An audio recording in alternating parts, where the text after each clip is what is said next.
अखंडमंगलकारं व्याप्तं येन चराचरं तत्पदं दर्शितं येन तस्मै श्री गुरवे नमः.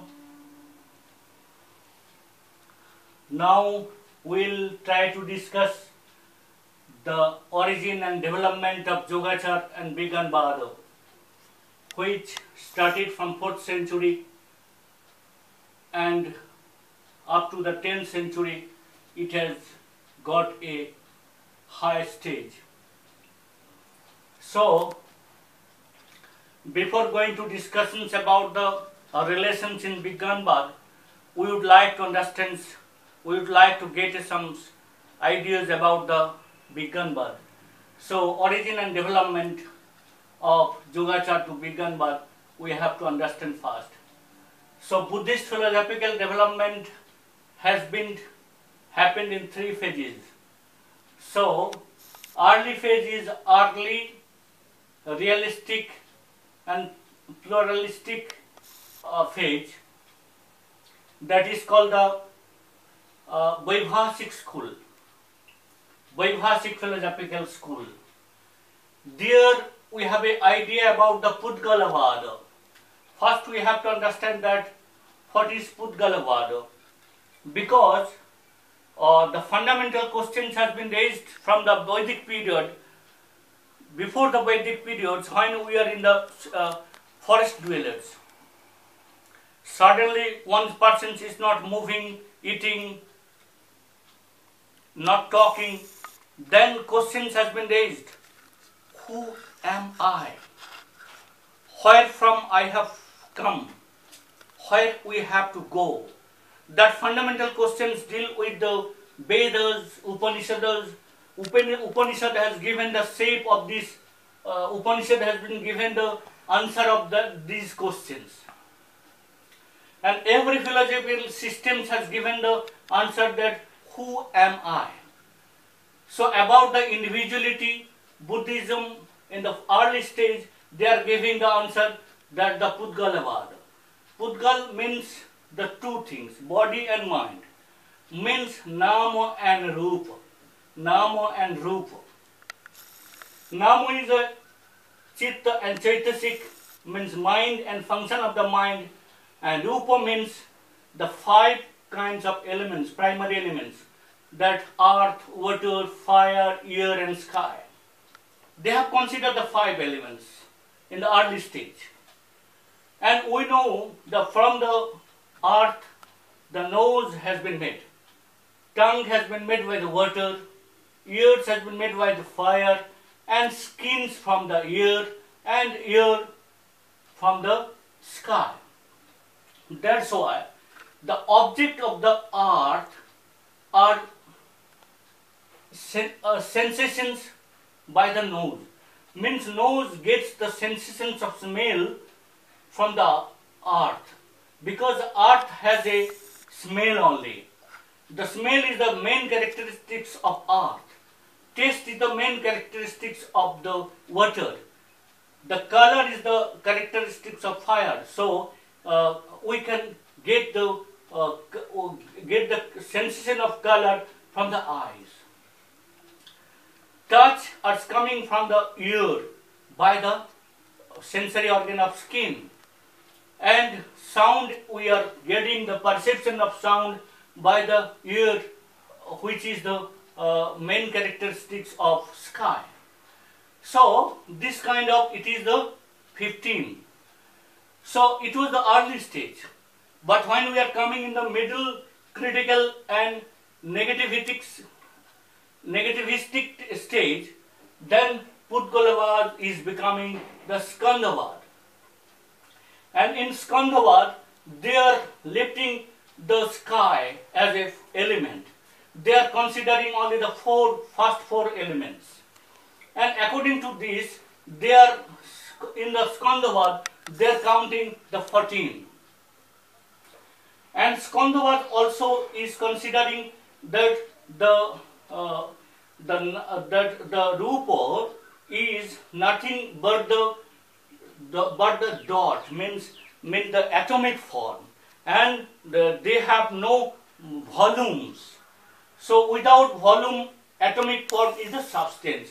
So it is the change to early than medieval stage of critical analysis. So Pudgalabad is coming the Skandabad, and the remarkable thing is that Skandabad is admitting the Bigyan. The Bigyan is one Skanda out of 5. Why they are admitting it? Because Bigyan is the cause of rebirth. Bigyan is the cause of rebirth. Therefore, they have admitted the Bigyan. And Bigyanbad is coming, introducing from this. All things we are trying to discuss in the philosophical development, not the historical development. But when we are talking about the rise of Bigyanbad, then many scholars are trying to say that Bigyanbad is Bigyanbad is getting the concept from the Upanishads. Because Upanishad has many ideas which is similar to the Bigyanbad. But it is not the true at all, because ultimately the teachings of the Gautama Buddha is the foundations of Bigyanbad. Already it is established theory. But early stage we are getting the Vaibhasik school, in the middle critical and negativistic school are getting the Sautantric school. Sautantric school is very critical about the Rupa, and the idealistic phase we are getting the Sunyavad and Bigyanbad. Why we are telling this the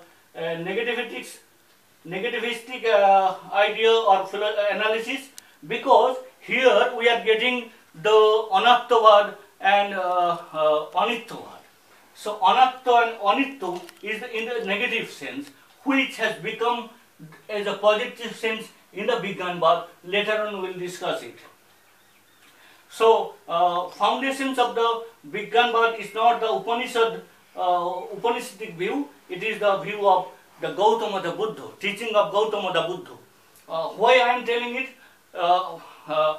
Our teachers, my teachers is always telling that when we are discussing about the academic phase, then we should be take the name of Gautama the Buddha, not Lord Buddha, God Buddha, Bhagavan Buddha like this, because it is the academic discussion. That's why I am telling the Gautama the Buddha. And we are coming here that the idealistic phase. Idealistic phase means Abhidharmic, philosophical, analytic philosophical stage. When Abhidharma is philosophical discussions are coming in the stage of Mahajana. Sunyavad means when the Acharya Nagarjuna has come in the Nalanda University, and he started the Mahajani's revolutions. I am telling the revolutions because some scholars are claiming that Mahajani's philosophical view is the great philosophical views of Buddhists, and it is ultimately true that it was the Mahajani's philosophical views is the renaissance of Buddhist thought. So, what was the idea of Sunyavad? Sunyavad is getting the idea that the substance means Rupa as a appearance. They did not distinct between the reality and appearance.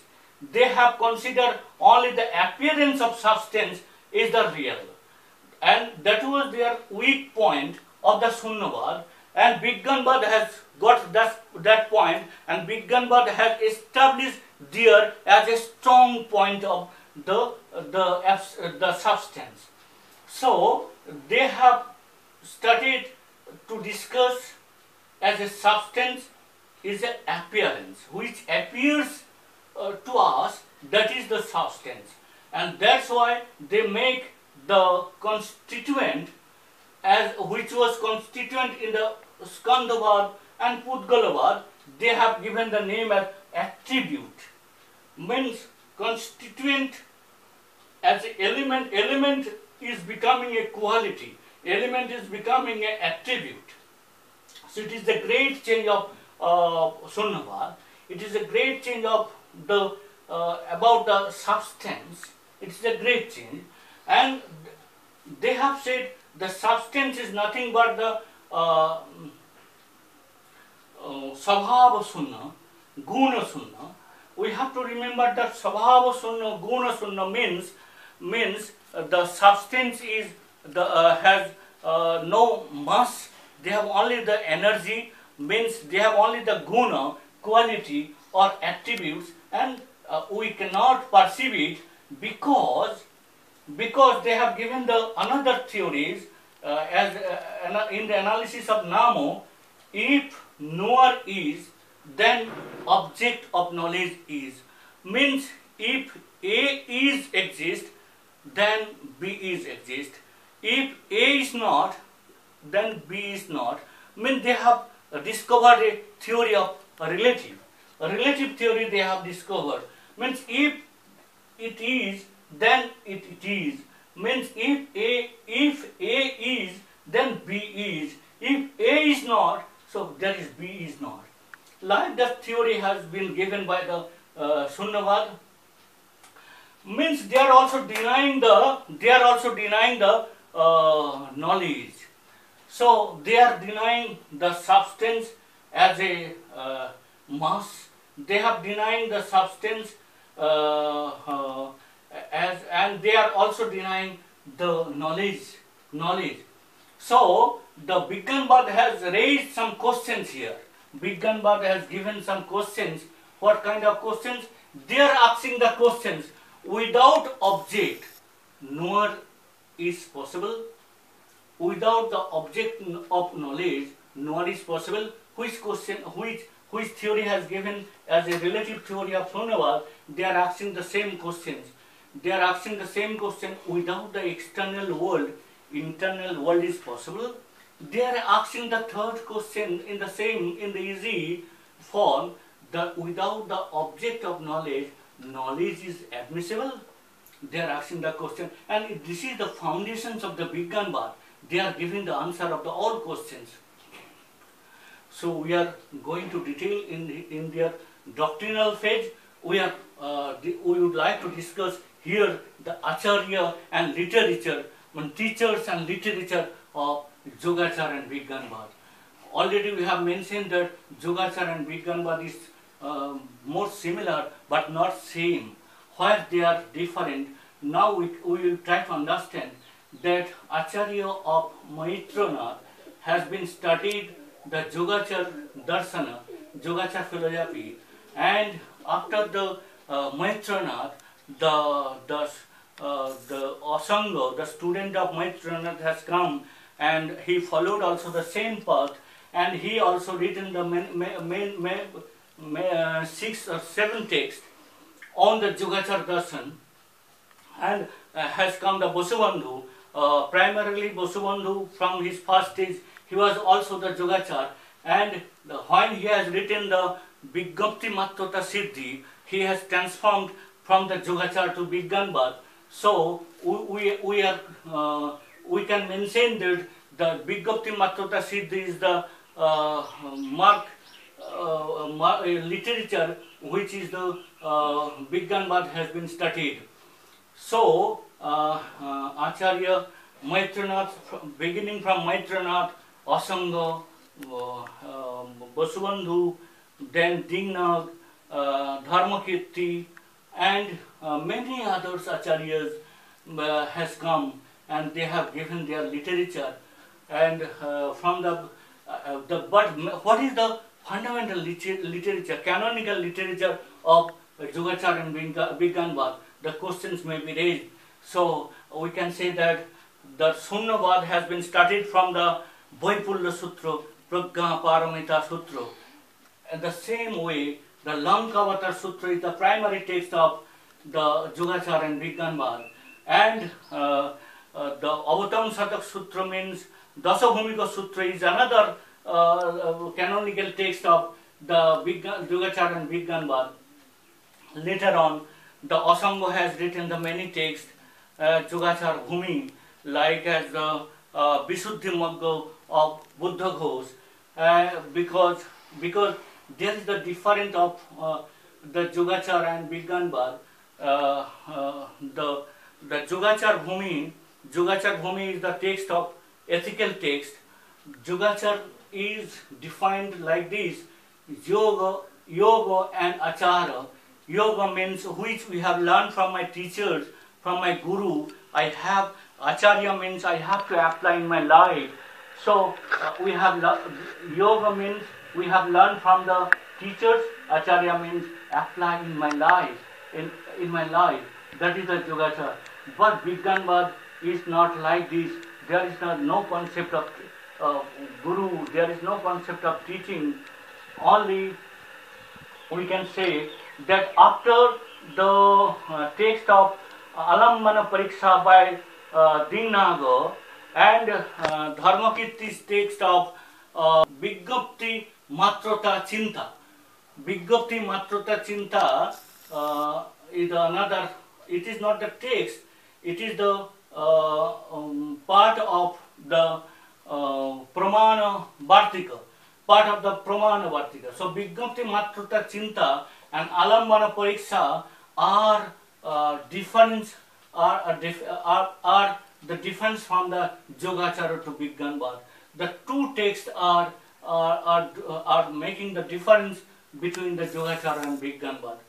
So and because in the Yogachara system also accepted the salakshana of substance entities, and also Vigyanvad has taken the salakshana of substance, but their definition is slightly different, and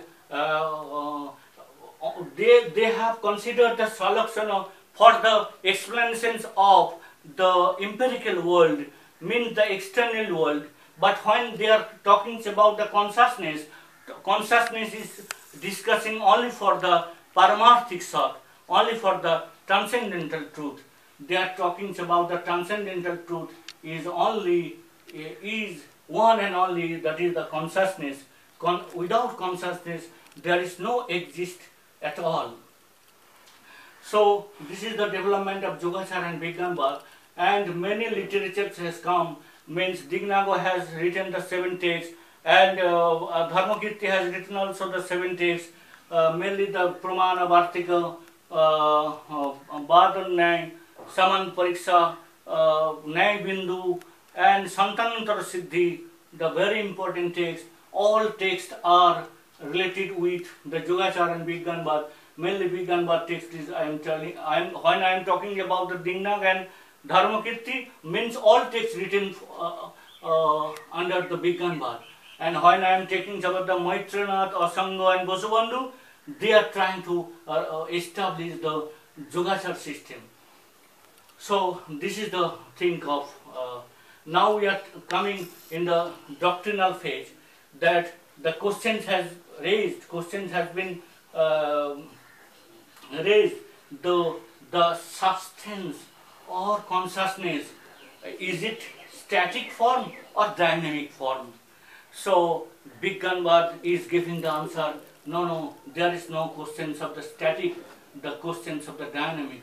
Because here it is interesting to note that the Vedantic school, mainly the Shankaracharya Vedanta is telling that everything is static,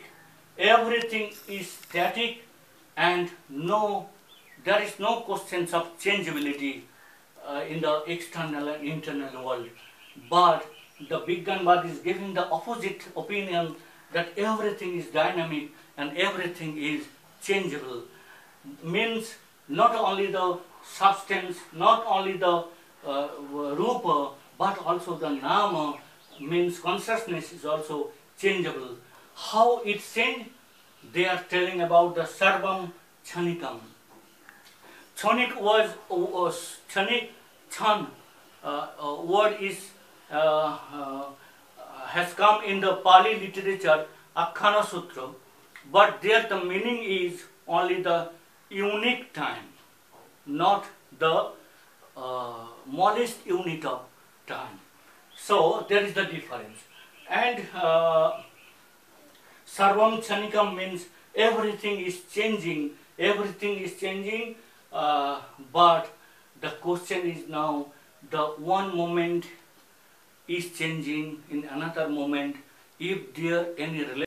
One thing we have to remember here, then when we are telling about the theory of momentariness, the theory of momentariness is in a sense, in the positive sense, developed by the Vijnanavadin, and it has come from the negativistic idea of Anatmavad and Anityavad.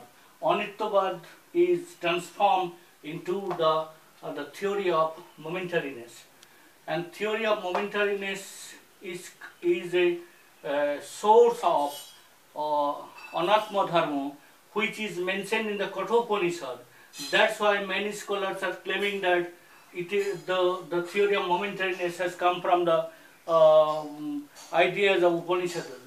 Another things we have to mention here, that the Sankhya Darshan is also telling that the Prakriti Chanik Parinamvad means the Prakriti is a permanent substance, Prakriti is a permanent things, but undergoes their modifications. They consider it, and it was influenced by the theory of momentariness, it is said. But overall we can say that the theory of momentariness is explained, highly explained by the Vijnanavadins, and it has given a scientific, systematic way of thinking, and they have said ultimately that the Alaya Vigyan is the Vigyan, that is the we can perceive the external world in the empirical world, that is the waves of Alaya Vigyans. Alaya Vigyan is the waves of external world, means external world is nothing but the sum totals of the waves of Alaya Vigyan, and the Manovigyan and Pravritti Vigyans are included in the Alaya Vigyan, and Pravritti Vigyan, Manovigyans are coming from the Alaya Vigyan. That's why next episode we will try to understand, that is the in the theory of dependent origination, how it is changing and how it is changing without the substance. I am not going to discuss now it is, because it has the another theory has come here, that is the theory of Pratitya Samutpad, the theory of dependent originations. So we will discuss the next discussions, because before understanding the relations of in Vijnanavad, we have another discussions, that is the general characteristics of Vijnanavad and the main philosophical views of Vijnanavad. We will discuss the next discussions, and then we will come the relations of Vijnanavad. So today we will finish here, and if we get some ideas, I am success. So thank you again. Thank you.